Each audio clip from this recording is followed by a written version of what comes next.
तो हम लोग जानेंगे कि एनेक्सर डी क्या है तथा इसमें हमें क्या देखना है या क्या अपलोड करना है। तो आइए इसके लिए हम एक चेकलिस्ट को ओपन करते हैं ताकि हम चेकलिस्ट का निष्पादन करना आपको स्टेप बाय स्टेप बता सकें। तो यहाँ पे हम एक चेकलिस्ट पे क्लिक करते हैं। तो चेकलिस्ट पे जैसे ही आप क्लिक करेंगे तो आपका चेकलिस्ट ओपन हो जाएगा। ओपन होने के बाद आपको कुछ इस तरीके से दिखेगा, जिसमें कि ऊपर में रहता है पर्सनल डिटेल। पर्सनल डिटेल में आवेदक का नाम, उनके रिलेटिव का नाम, उनका फ़ोटो, मोबाइल नंबर इत्यादि रहता है। इसको आप लोग देख लेंगे कि सही से भरा हुआ है या नहीं। अगर कुछ गलत हो तो उसके नीचे सेम और नोट सेम का ऑप्शन रहता है, तो आप नोट सेम वाले पे क्लिक करके उसको आप सुधार सकते हैं। उसके नीचे में आइएगा तो डेट ऑफ बर्थ का डिटेल है, तो यहाँ पर उनका डेट ऑफ बर्थ दिया हुआ रहेगा तथा उम्र के संबंध में जो प्रमाण होगा वो दिया रहता है। अगर इसमें कुछ गलत हो तो नोट सेम करेंगे, ऊपर पेंसिल वाले आइकन पे क्लिक करेंगे तो इसका डेट ऑफ बर्थ खुल जाएगा। अब आप यहाँ से चाहें तो उनके डेट ऑफ बर्थ को चेंज कर सकते हैं। जैसे इनका डेट ऑफ बर्थ गलत है तो इसको हम लोग कैलेंडर पे क्लिक करके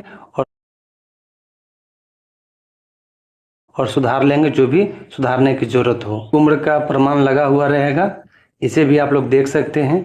या अगर उम्र का प्रमाण गलत लग गया है तो यहाँ डिलीट करके फिर से आप उस डॉक्यूमेंट को अपलोड कर सकते हैं।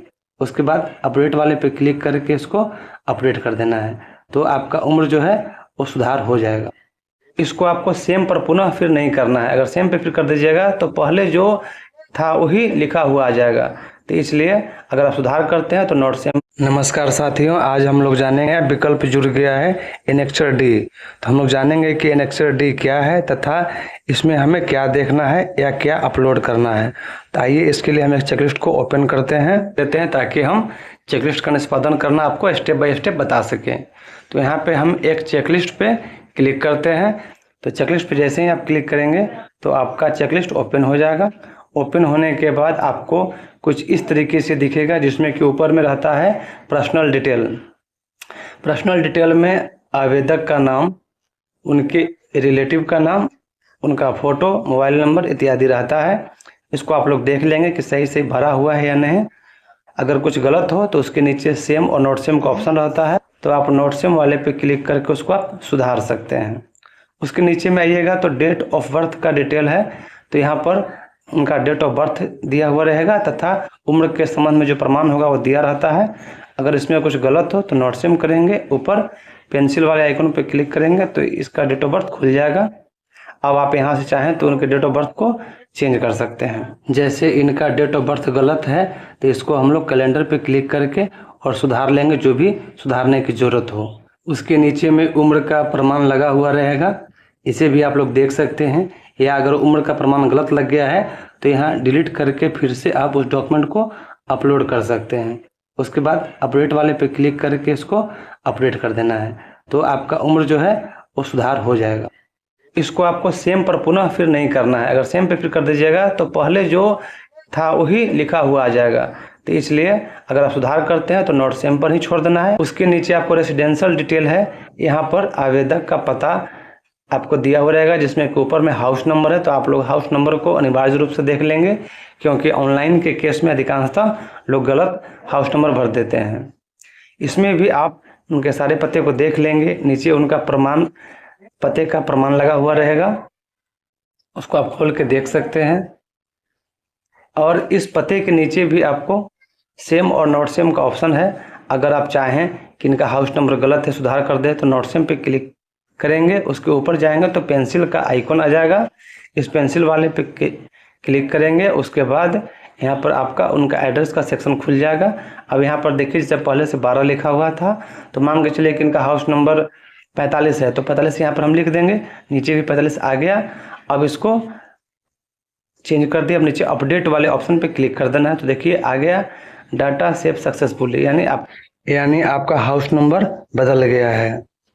तो इस तरीके से आप लोग गृह संख्या को या किसी भी डिटेल को आप लोग सुधार सकते हैं। अब उसके नीचे में आप देखेंगे तो कैटेगरी ऑफ डिसेबिलिटी का है। अगर यहाँ पे कोई दिव्यांग मतदाता है तो उनके डिटेल को आप लोग यहाँ भर सकते हैं। अगर दिव्यांग नहीं है तो इसको में कुछ करने की जरूरत नहीं है। उसके नीचे आएंगे तो आपको डिटेल दिखेगा, फैमिली डिटेल। इसमें है कि जो आवेदक ऑनलाइन किए हैं वो अपने फैमिली का डिटेल यहाँ पर भरे हैं। जिससे कि यह निर्धारित होता है कि उनका आवेदन किस मतदान केंद्र पे जाएगा। उसके बाद इन्फॉर्मेशन है, इन्फॉर्मेशन से बीएलओ का कार्य शुरू हो जाता है। यहाँ पर पहले लिख रहा है on field visit applicant is found, कह रहा है कि जब आप जांच करने गए तो क्या मतदाता आपको मिला। अगर आपको मतदाता मिले हों तो आप अवेलेबल वाले पे क्लिक कर देंगे, या मतदाता अब्सेंट हो, शिफ्ट हो, या और भी कुछ रीजन आपका रहा हो तो उसको आप कर सकते हैं। उसके नीचे में एक विकल्प है above details are correct and verify, कह रहा है कि क्या मतदाता का सारा डिटेल सही है। अगर सारा डिटेल सही हो तो आप सेम वाले ऑप्शन पे क्लिक करके आगे बढ़ेंगे। चेकलिस्ट आपके पास दिखाई दे रहे होंगे, उसमें एनेक्सर डी नहीं लगा हुआ होगा, परंतु अब जो नया फॉर्म 6 ऑनलाइन माध्यम से प्राप्त होगा उसमें एनेक्सर डी लगा हुआ रहेगा, बस आपको चेक करना है। परंतु जो चेकलिस्ट पहले का है जिसमें नेक्सर डी नहीं लगा हुआ है, उसमें हमें क्या लगाना है इसके बारे में हम लोग जानते हैं। इसको जानने से पहले हम लोग जानेंगे कि नेक्सर डी है क्या। तो नेक्सर डी को बता दें कि आपको कि नेक्सर डी कुछ इस तरीके से आपको एक घोषणा पत्र है, जिसमें कि आपको 3 तरह का एज कैटेगरी दिया गया है। पहला दिया गया है 1/7/1987 से पहले, यानी जिनका जन्म 1/7/1987 से पहले हुआ है, अगर वे फॉर्म 6 भरे हैं तो उनके साथ वे खुद का एक अपना जो 11 गो दस्तावेज है उसमें से कोई एक दस्तावेज देंगे और उसे आपको एनेक्सर डी वाले में अपलोड करना है। परंतु अगर किन्हीं का जन्म 1/7/1987 और 2/12/2004 के बीच हुआ है तो उस स्थिति में आवेदक का तथा आवेदक के साथ साथ उनके माता या पिता में से किसी एक का वो 11 गो जो दस्तावेज है उसमें से कोई एक दस्तावेज को देना है।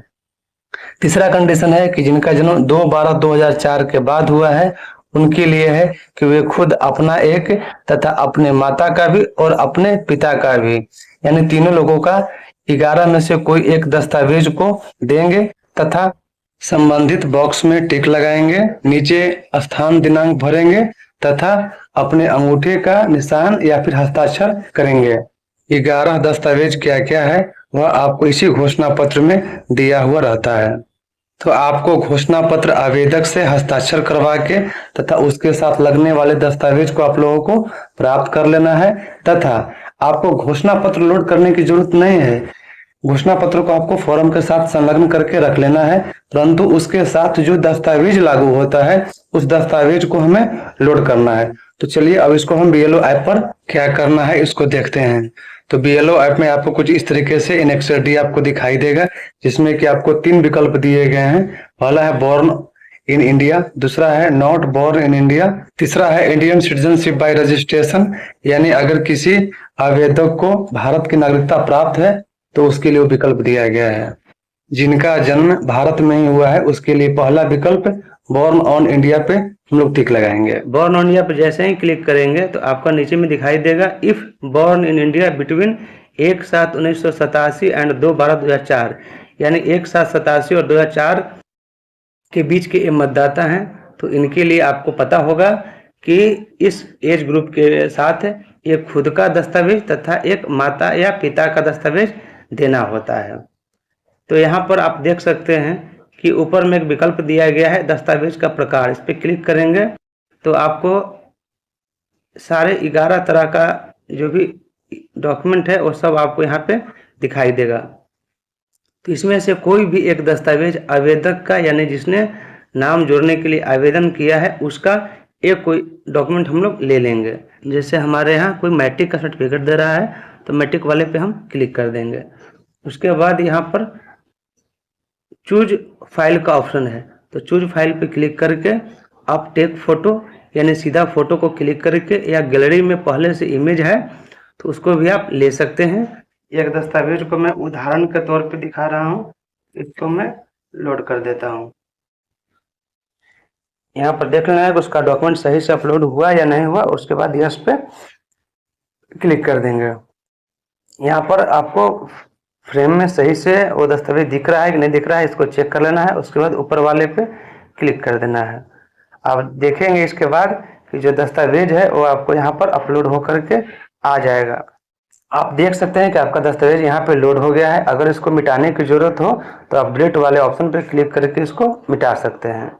अब दूसरा देखिए यहाँ पर दिया गया है प्रोवाइड डॉक्यूमेंट फॉर इधर फॉर, यहाँ पे फादर या मदर में से किसी एक का उन्हीं 11 में से कोई एक दस्तावेज देना है। तो अगर उनके पास फादर का डॉक्यूमेंट हो तो फादर पे क्लिक करेंगे, अगर मदर का डॉक्यूमेंट हो तो मदर वाले पे क्लिक करेंगे। तो यहाँ पर मैं उदाहरण के तौर पे फादर पे क्लिक कर देता हूँ। फादर पे जब आप क्लिक करेंगे तो उसके नीचे में फिर आपको डॉक्यूमेंट टाइप आएगा, तो यहाँ पे क्लिक करके आप लोग उनका भी जो भी वो दस्तावेज दे रहे हों उसको आप लोग यहाँ से अपलोड कर देंगे। जैसे कास्ट सर्टिफिकेट दे रहे हैं तो कास्ट सर्टिफिकेट वाले पे क्लिक कर देंगे। उसके बाद नीचे में चूज फोटो पे क्लिक करके और यहाँ पर भी टेक फोटो वाले ऑप्शन पे क्लिक करके और फोटो को हम लोग यहाँ से क्लिक कर लेते हैं। ये मैं आपको उदाहरण के तौर पे दिखा रहा हूँ, प्राइवेसी के चलते मैं डॉक्यूमेंट सादा लोड करके आपको दिखा रहा हूँ। तो यहाँ पर मैं इसको यस कर दिया, उसके बाद ऊपर में यस कर देना है। यहाँ पर फोटो पे क्लिक करके उसके सिग्नेचर को लोड कर देना है। जैसे उदाहरण के तौर पे एक मैं सिग्नेचर है इस टाइप से, तो मैं इसको यहाँ पे क्लिक कर ले रहा हूँ। यहाँ पे क्लिक करके इसको लोड कर देना है। तो यहाँ पर सिग्नेचर आ गया है, इसको आप चाहें तो छोटा बड़ा भी इस तरीके से कर सकते हैं। या सिग्नेचर भी मैं ऊपर यस पे क्लिक कर देंगे तो सिग्नेचर भी यहाँ आपका लोड हो जाएगा। ठीक है, लोड होने के बाद नीचे में रिमार्क है, तो रिमार्क में आप इसका अगर फॉर्म को एक्सेप्ट करना चाहते हैं तो यहाँ पर एक्सेप्ट लिख देंगे। अगर आप इस आवेदन को रिजेक्ट करना चाहते हैं तो रिजेक्ट क्यों करना चाहते हैं उसके कारण को देते हुए आप फॉर्म को रिजेक्ट कर सकते हैं। तो जैसे हमें एक्सेप्ट करना है तो हम एक्सेप्ट यहाँ पर लिख देंगे। लिखने के बाद यहाँ सबमिट वाले ऑप्शन पे क्लिक कर देंगे। तो जैसे ही आप सबमिट वाले ऑप्शन पे क्लिक करेंगे तो आपका यह चेकलिस्ट निष्पादन हो जाएगा। तो इस तरीके से आप लोगों ने जाना कि नेक्सा डी में उम्र के हिसाब से एक खुद का तथा एक माता या पिता या फिर माता पिता दोनों का जो भी लागू होगा उसके अनुसार से 11 में से कोई एक दस्तावेज को नेक्सा डी में अपलोड किया जाना है। तो इसको आप लोग अपलोड कर देंगे। अगर किसी चेकलिस्ट में पहले से चेकलिस्ट आया हुआ है उसमें लोड नहीं है तो आप लोग लोड कर देंगे। लोड करके आप सबमिट कर देंगे तो चेकलिस्ट का आपका निष्पादन हो जाएगा। तो यहाँ पर मैं सारे डिटेल को ब्लैंक लोड किया हूँ आप लोगों को दिखाने के लिए, इसलिए मैं इस आवेदन को सबमिट नहीं कर रहा हूँ। आप लोग सही डॉक्यूमेंट को सही सिग्नेचर को अपलोड करेंगे और उसके बाद सबमिट पे क्लिक कर देंगे तो आपका चेकलिस्ट निष्पादन हो जाएगा।